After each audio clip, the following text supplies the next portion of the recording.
तो आखिर हम लोग पीला, मेरा सवाल है कि भाई पीला ही क्यों पसंद आप लोग को? हमको ये रीजन जाना, लोग जाते हैं पूछते हैं कि कुर्मी समाज के लोग जो है गमछा भी पीला कर लिए, केटो बांध लिया, क्या है पीला होता है, हमको कारण हमारा अभी हमने कहा आपको कि कुर्मियों का ये संस्कृति जो है हमेशा पीला का रहा है, रहेगा। और पीला जो है ये कुर्मी समाज का होने के नाते आप अगुआ भी है, विधायक का प्रतिनिधि भी है, क्यों मनाते हैं टूसू पर्व? टूसू पर्व चूंकि कुर्मी का 12 मास का 13 पर्व है और 13वां पर्व जो है ये अंतिम। टूसू जो है एक लड़की के नाम थी, उसने अपनी आत्मदाह जो है वहाँ ताती घाटी नदी है वहाँ किया था, उसके उपलक्ष्य में मनाया जाता है। नहीं, सब की अपनी, देखिए बोलने वाले क्या बोलते हैं वो मेरे संस्कृति में नहीं है। तो फिर मेरा दूसरे समुदाय के लोग तो आप फिर बहस कर लेंगे ना भाई। नहीं, मेरे बोलने वाले को बोलने दीजिए, जो नहीं जानते हैं उनको हमको समझाना है, टूसू को भी सर्जित करते हैं। मुकेश दा, आपने कहा कि ये हमारा पारंपरिक त्योहार है, सांस्कृतिक त्योहार है, झारखंड में कुर्मियों का विशेष सौदा है, लेकिन ये तो हमको लगता है कुछ की राजनीतिक पॉलिटिक्स भी इसके अंदर है। ये देखिए कुर्मी यार बिना राजनीतिक पॉलिटिक्स का चलेगा, ये तो झारखंड नहीं चल सकता। आप ये मत सोचिए कि कुर्मी विहीन कोई राजनीतिक पार्टियां चल सकती है, नहीं चल सकती है। लेकिन कुर्मी आज एक है, हमेशा एक रहेगा और एक रहने का पूरा प्रयास कर रहा है। मैंने पीला करके एकदम, इसमें कहीं कोई दिक्कत नहीं। आज कोई राजनीतिक पार्टी, इस वक्त हम गोमिया विधानसभा के पेटरबार में है और आप देख सकते हैं कि पेटरबार प्रखंड में जो है केबीसी द्वारा जो है टूसू मेला का आयोजन किया गया है। और इसमें हम इस मेले का क्या प्रमुख उद्देश्य है, क्यों आखिर टूसू मेला मनाया जाते हैं, यहाँ के विधायक प्रतिनिधि मुकेश टिडवार से मिलते हैं और जानने की कोशिश करते हैं कि आखिर क्यों हम लोग टूसू पर्व मनाते हैं। जोहार मुकेश दा। जोहार। आप लोग तो पूरा झारखंड में पीला पीला कर दिए हैं, आखिर पीला करके ही टूसू पर्व क्यों मना रहे हैं? सबसे पहले तो आपके चैनल को बहुत बहुत धन्यवाद। आपको बता देंगे कि ये झारखंड आज से नहीं सदियों से पीला है और हमेशा पीला रहेगा। बिना पीला का कोई कार्य संभव नहीं है। आप जिस तरह आज यहाँ कुर्मी समाज की ओर से कुड़माली भाखीचारी अखाड़ा पेटरबार की ओर से टूसू मेला का आयोजन किया गया है और कुर्मियों का ये खास रंग है पीला रंग, चूंकि सरसों पीला और बहुत सारे हम लोगों के जो प्रमुख त्योहार एक टूसू है और इसको हम लोग काफी धूमधाम से टूसू को मनाते हैं। तो आखिर हम लोग पीला, मेरा सवाल है कि भाई पीला ही क्यों पसंद आप लोग को? हमको ये रीजन जाना, लोग जाते हैं पूछते हैं कि कुर्मी समाज के लोग जो है गमछा भी पीला कर लिए, केटो बांध लिया, क्या है पीला होता है, हमको कारण हमारा अभी हमने कहा आपको कि कुर्मियों का ये संस्कृति जो है हमेशा पीला का रहा है, रहेगा। और पीला जो है ये हमारा एक पहचान है, शुद्ध है, जिसको आप देख सकते हैं कि सरसों का रंग, सरसों का काफी महत्व है हमारे कुर्मी समाज में और उस रंग को हमारे पूर्वज ने अपना एक धरोहर माना है और उस रंग को आज रंगने का सब लोग हमको इसको याद करते हैं और हमेशा कुर्मी पीला रंग में रंगते आ रहे हैं और रंगते रहेंगे। मुकेश दा, सबका कथन जो है कुछ कुछ अलग मिल रहा है। कल हमने मोराबादी में भी पूछा था टूसू पर्व क्यों मनाया जाता है। आप बताइए, कुर्मी समाज का होने के नाते आप अगुआ भी है, विधायक का प्रतिनिधि भी है, क्यों मनाते हैं टूसू पर्व? टूसू पर्व चूंकि कुर्मी का 12 मास का 13 पर्व है और 13वां पर्व जो है ये अंतिम साल का अंतिम दिन का ये टूसू पर्व मनाते हैं हम लोग। कुर्मी लोग टूसू मनी जो हम लोगों की पूर्वज है उसका यादगार में हम लोग टूसू मनाते हैं, जो कि एक डिनी माँ होती है जिसको हम लोग उठाते हैं खरिहान, खेत से उठा करके खलिहान में रखते हैं। खरिहान से जब खरिहान उठाते हैं तो उसको घर में रखते हैं और घर में रख करके उसी के यादगार में आज हम लोग उसको बाहर निकालते हैं और नदी में उसको विसर्जित करते हैं। लेकिन कुछ लोग तो कह रहे हैं कि भाई टूसू जो है एक लड़की के नाम थी, उसने अपनी आत्मदाह जो है वहाँ ताती घाटी नदी है वहाँ किया था, उसके उपलक्ष्य में मनाया जाता है। नहीं, सब की अपनी, देखिए बोलने वाले क्या बोलते हैं वो मेरे संस्कृति में नहीं है। मैं तो फिर मेरा कुछ दूसरे सुनिए आप। समुदाय के लोग तो आप फिर बहस कर लेंगे ना भाई। नहीं आप अलग बोल रहे हैं। नहीं बोलने वाले को बोलने दीजिए, जो नहीं जानते हैं उनको हमको समझाना है।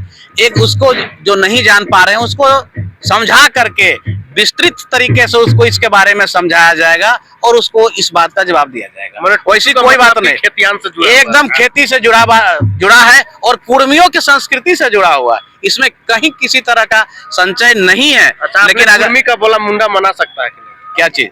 एकदम मना सकता है। मनाने के लिए कहाँ कौन मना किया है? हम लोग सब कुछ मनाते हैं और वो भी मनाएगा। वो भी झारखंड का है, वो भी झारखंड के हैं, वो भी मना सकते हैं इस बात को। ऐसा कहीं नहीं है कि केवल हम ही मनाएंगे। हाँ, लेकिन मेरी विशेष त्योहार है ये, इस पर हम विशेष अपना भूमिका निभाते हैं टुसु मनी के नाम से और आज टुसु को भी सर्जित करते हैं। मुकेश दा, आपने कहा कि ये हमारा पारंपरिक त्योहार है, सांस्कृतिक त्योहार है, झारखंड में कुर्मियों का विशेष सौदा है। लेकिन ये तो हमको लगता है कुछ की राजनीतिक पॉलिटिक्स भी इसके अंदर है। ये देखिए, कुर्मी यार बिना राजनीतिक पॉलिटिक्स का चलेगा? ये तो झारखंड नहीं चल सकता। आप ये मत सोचिए कि कुर्मी विहीन कोई राजनीतिक पार्टियां चल सकती है, नहीं चल सकती है। लेकिन कुर्मी आज एक है, हमेशा एक रहेगा और एक रहने का पूरा प्रयास कर रहा है। मैंने पीला करके एकदम इसमें कहीं कोई दिक्कत नहीं। आज कोई राजनीतिक पार्टी से कोई मतलब नहीं है। कुर्मी के लिए अपनी संस्कृति पहचान के लिए लड़ाई अब लड़ रही है और लड़ते रहे। अच्छा, आप लोग बैनर में प्रसाद महतो का फोटो दिए हैं, इधर चौधरी जी का फोटो दिए हैं, बीच में टाइगर का छोड़ दिए। आप लोग का लोकप्रिय आदमी है। देखिए बात ये, चूंकि हम लोग जिस क्षेत्र में आज आयोजन किए हैं टुसु मेला का, ये क्षेत्र इन दोनों लोगों का है और बात कोई राजनीतिक पार्टी का नहीं है। हमने कहा कि ये राजनीतिक पार्टी का नहीं है। ये यहाँ पर जो है सांस्कृतिक प्रोग्राम हो रहा है, कुर्मियों द्वारा हो रहा है। और यहाँ जो है ये दोनों जो आप देख रहे हैं, चाहे वो माननीय मंत्री जी हो या माननीय सांसद महोदय हो, दोनों का यह क्षेत्र है और मेरे माननीय हैं यहाँ के दोनों, इसीलिए दोनों को यहाँ पर प्राथमिकता दिया गया है। चलिए, हमारे साथ समय देने के लिए मुकेश दा बहुत बहुत जोहार। आपने देख रहे थे मुकेश टिडवार को और साफ तौर पे हर सवालों का जवाब देते हुए नजर आ रहे थे। इनका कहना है कि हमारे लोकप्रिय सांसद उनका ये कार्य क्षेत्र है, इसीलिए दोनों का नाम है। और फोटो भी कोई ऐसा मकसद नहीं कि कोई अलग है, बाकी सब कुर्मी लोग पीला है। क्या एक महादेव डुमरियार जी है और सब यहाँ जो प्रखंड स्तरीय जो टुसु पर्व किया जा रहा है, उसमें सबको जब क्वेश्चन सवाल किया जा रहा तो सब पीला गमछा वाला का एक ही आंसर है कि भाई महादेव जी आ रहे हैं, महादेव जी अब नहीं आएंगे तभी हम लोग जवाब देंगे। तो महादेव से ही हम जवाब सुनना चाहेंगे कि टुसु पर्व क्यों मनाते हैं। देखिए, आवाज आ रही है? हाँ।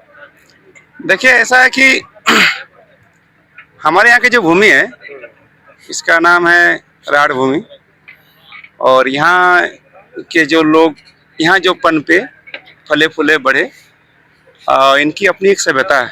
इस सभ्यता का नाम है राढ़ सभ्यता। लेकिन आज के समय में इस सभ्यता के अवशेष बचे हुए हैं, वो अपने पूर्ण अवस्था में तो अब नहीं रही, लेकिन एक जमाने में थी। और इसे आप लोग कहीं कहीं सुने होंगे कि आर्यवर्जित क्षेत्र बोला जाता था शास्त्रों में। आज भी शास्त्रों में इसे आर्यवर्जित क्षेत्र कहा जाता है। तो जो सभ्यता पूरे देश में फैल गई, वो सभ्यता का ये क्षेत्र नहीं था। ये अभी अभी धीरे धीरे यहाँ पर उसका समागम हो रहा है। लेकिन ये अपनी मौलिक सभ्यता इसकी जो थी वो थी राढ़ सभ्यता। और राढ़ सभ्यता के जनक हमारे पूर्वज रहे हैं और इसका जो अवतरण काल था वो सिंधु घाटी सभ्यता से भी पुराना रहा है।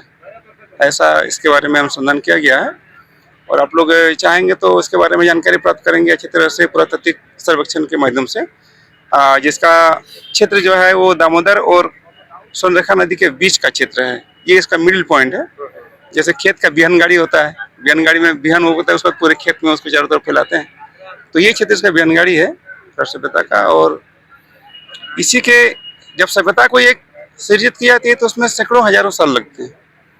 उसमें अनेक प्रकार की संस्कृतियाँ बनती है, बिगड़ती है, फिर कुछ मौजूद रहती है, जो रूढ़ हो जाती है वो हमेशा के लिए रह जाती है। तो जिसमें से ये एक पर्व है जो हमारे कृषि का जो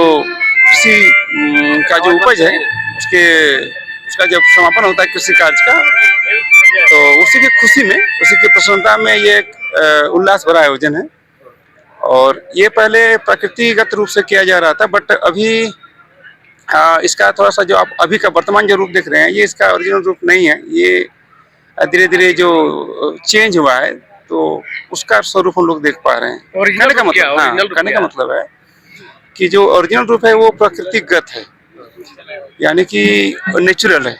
तो नेचुरल में हम लोग यदि जाएंगे तो पता चलेगा कि नेचर के पास आपको बहुत ज्यादा आकर्षण या सुंदरता नहीं मिलेगी, वो आपको ठोस यथार्थ मिलेगा। तो ठोस यथार्थ क्या है? तो अब देखेंगे कि हमारे खेतों से जब धान कट के आ जाते हैं खलिहान में, तो किसान परिवार जो होता है, बच्चे से लेकर बूढ़े तक, सभी के सभी बहुत अस्त व्यस्त रहते हैं काम के मारे। दिन छोटा हो जाता है, ठंड बढ़ जाती है और खेतों में खलिहानों में काम उसका दिन रात चलते रहता है। लेकिन चूंकि उनके रगों में कर्मठता का गुण रहता है, तो इससे वो लोग परेशान या हैरान नहीं होते हैं, हताश नहीं होते हैं। वो अपने काम को उमंग के साथ करते रहे हैं, हमेशा से करते रहे हैं, और अपने काम के संपन्न होने पर जो उल्लास उनके मन में आता है, वही उसका पर्व के रूप में परिचय होता है जी। तो जब सारे खेत के धान घर घुस जाते हैं, मतलब खलिहान घुस जाते हैं, तो एक बड़ा काम निपट जाता है। तो उस बड़ा काम के निपटने के बाद और घर में धन धान्य से पूरा संपूर्ण भर जाने के बाद, संपत्ति का घर में आगमन हो जाने से जो प्राकृतिक रूप से जो उल्लासमय वातावरण होता है, वो एक पर्व के रूप में प्रस्फुटित होता है, जिसको हम लोग डिनी संक्रांति से लेकर के मकर संक्रांति तक करते हैं, 1 महीने का। डिनी संक्रांति में हम लोग इसको स्थापित करते हैं, यानी कि अगम संक्रांति में, और पुष संक्रांति यानी कि मकर के दिन को हम लोग शेष करते हैं। ये 1 महीने का आयोजन रहता है, और ये आयोजन रहता है उस अन्न माता का जो हमें जिंदगी भर अपना दूध पिलाती है और हमें जीवित रखती है। दूध का महादेव जी, आपसे सवाल रहेगा कि आपने तो हम कुल मिला के मोटा मोटी हम समझ गए टुसु का मिलाते हैं, लेकिन आप लोग 12 माह से 13 पर्व करते हैं। अभी किन्हीं का आरोप है कि 12 में आप लोग 13 जो कर दिए हैं, लड़का लड़की पढ़ नहीं रहा, खाली टुसुए में डांस कर रहा, कैसे होगा? ऐसा नहीं है। कभी डहरे कर्म कर रहे हैं, डहरे टुसु कर रहे हैं, डहरे सोहराय कर रहे हैं, तो पढ़िएगा कब? बताइए, तो कैसे आगे कुर्मी पढ़ेगा? देखिए, अभी तो आप ऐसा कर रहे हैं, आप सोचिए आज टुसु का विदाई का दिन है, लेकिन आज आप देखिएगा प्राइवेट स्कूल खुला हुआ है। मेरे खुद के बच्चे जहाँ पढ़ते हैं वहाँ आज स्कूल गए, आज उनको अपना आपका बच्चा कुरमाली पढ़ रहा कि नहीं, पहले बताइए। मेरा बच्चा कुरबानी का मास्टर है, पढ़ाता है, वो पढ़ाता है। मेरी बेटी भी कुरमाली पढ़ाती है, मतलब उसका वो टीचिंग ट्रेनिंग करके टीचिंग कर रही है कुरमाली का। तो कहने का मतलब है कि इसके बावजूद भी बच्चों को अपने पर्व में स्कूल जाना पड़ रहा है। और देखिए, अभी आप देखेंगे कि दिवाली से लेकर के छठ तक 8 दिन का बंद रहता है। कोई जरूरत नहीं है, दिवाली के दिन 2 दिन होना चाहिए, फिर छठ के दिन 1 दिन होना चाहिए, तो बीच में 6 दिन का गैप क्यों रहता है छुट्टी? मतलब आपका मतलब ये है, नहीं, मतलब ये है कि यहाँ पर सरकार का जो सिस्टम है वो हमारे पर्वों को दरकिनार करके रखता है, और जब हम अपने से मनाना चाहते हैं तो इस पर एक आरोप भी लगाता है कि आप लोग सिर्फ पर्व मनाते हैं। अरे भाई, जो यहाँ का नेचुरल पर्व है उसको नहीं मनाएंगे तो जो बाहर से आया हुआ थोपा पर्व उसको मनाएंगे, तब आप कहेंगे सही है। तो मंत्री जी पीछे बैठे हैं, बोलिए, क्या नहीं बोलते हैं? मंत्री जी को बोलने के लिए हम लोग यहाँ पहुंचे हैं। मंत्री जी के पास बोलिएगा ना, मंत्री जी के पास हम लोग प्रॉपर तरीके से बोलेंगे, और इसका समाधान कैसे होगा इस पर भी हम उनसे बात करेंगे। हम लोग खास करके इसीलिए मंत्री जी के साथ बैठेंगे। हम लोग, इतना जनसंख्या है, कुर्मी का सबसे ज्यादा बोलते हैं कि हम लोग सबसे ज्यादा है, अभी जो लिस्टेड आदिवासी उससे भी ज्यादा है, लेकिन जेपीएससी सीजीएल का रिजल्ट में तो कुर्मी का नगण्य रूप से देखा गया है। तो कहाँ कमी रह गई? आपकी इतने जागरूकता के बाद भी आपके नौकरी चाकरी पेशा में कोई आदमी नहीं आपके नजर आ रहा है। देखिए, वहाँ हिस्सेदारी की जहाँ तक बात है, वो सरकार के पास जो सीटों का बंटवारा है कम्युनिटी के हिसाब से, तो आप जानते हैं कि उसमें ऐसा है कि 4-5 कम्युनिटी के बीच में बटी हुई है। पहला है एसटी, फिर एससी, फिर BC1, फिर BC2, फिर EWS, उसके बाद जो बचा वो जनरल। तो सरकार ने कुछ ऐसा नियम बनाया कि अगर 100 सीट है तो 100 सीट में से एसटी को कितना मिलेगा, एससी को कितना मिलेगा, BC1 को कितना मिलेगा, BC2 को कितना मिलेगा, EWS को कितना मिलेगा, और बाकी बचा किसको मिलेगा, इसका बाकायदा हिसाब है। तो इसमें हम लोग देखते हैं कि हम लोग को जिस कैटेगरी में रखा गया है उस कैटेगरी को मात्र 8% मिलता है। अगर इस कैटेगरी में कुल आबादी राज्य का 48% भी रहे, लेकिन उसको सीट मिला है 8, और उस 8% सीट में 100 में 8 में बता रहा हूँ, तो उस 8% सीट में से ही ना आपको मिलेगा। अगर 100 में 8 ही सीट आपको मिलेगा। जनरल सीट 50% है ना सर, 50% जनरल सीट है, 50% तो आप आ ही नहीं रहे। देखिए, आपको उसके बारे में शायद पता होगा, नहीं पता होगा तो आप इसको जानिए। जो अगर आप एक बार अपना कैटेगरी मेंशन कर लेते हैं, जैसे आप ओबीसी है, BC1 है, अगर आप एक बार मेंशन कर लेते हैं उसे, तो मेंशन करने के बाद आपको उसी कैटेगरी में ही अपना फाइट करना पड़ेगा, अदर में नहीं करना पड़ेगा। ये ऐसा सरकार ने अभी नियम बनाया हुआ है। इसलिए अभी अगर आप एक बार ओबीसी कॉलम में अपना नाम दर्ज करते हैं तो आपका काउंटिंग 8% के ही भीतर रह जाएगा, आप जनरल में नहीं जा सकते हैं। ऐसा नियम अभी बनाया, पहले ऐसा नहीं था, तब हो रहा था। चलिए, धन्यवाद महादेव जी हमारे साथ टाइम देने के लिए। हमारे साथ महादेव टिडवा जी थे और हमारे साथ टाइम देने के लिए बहुत बहुत। बाकी अगर वीडियो अच्छा लगे तो शेयर कीजिएगा ताकि कुर्मी के बेटा बेटी सभी लोग जाने कि टुसू पर्व क्यों मनाया जाता है। तब तक के लिए जोहार रहेगा। जय झारखंड।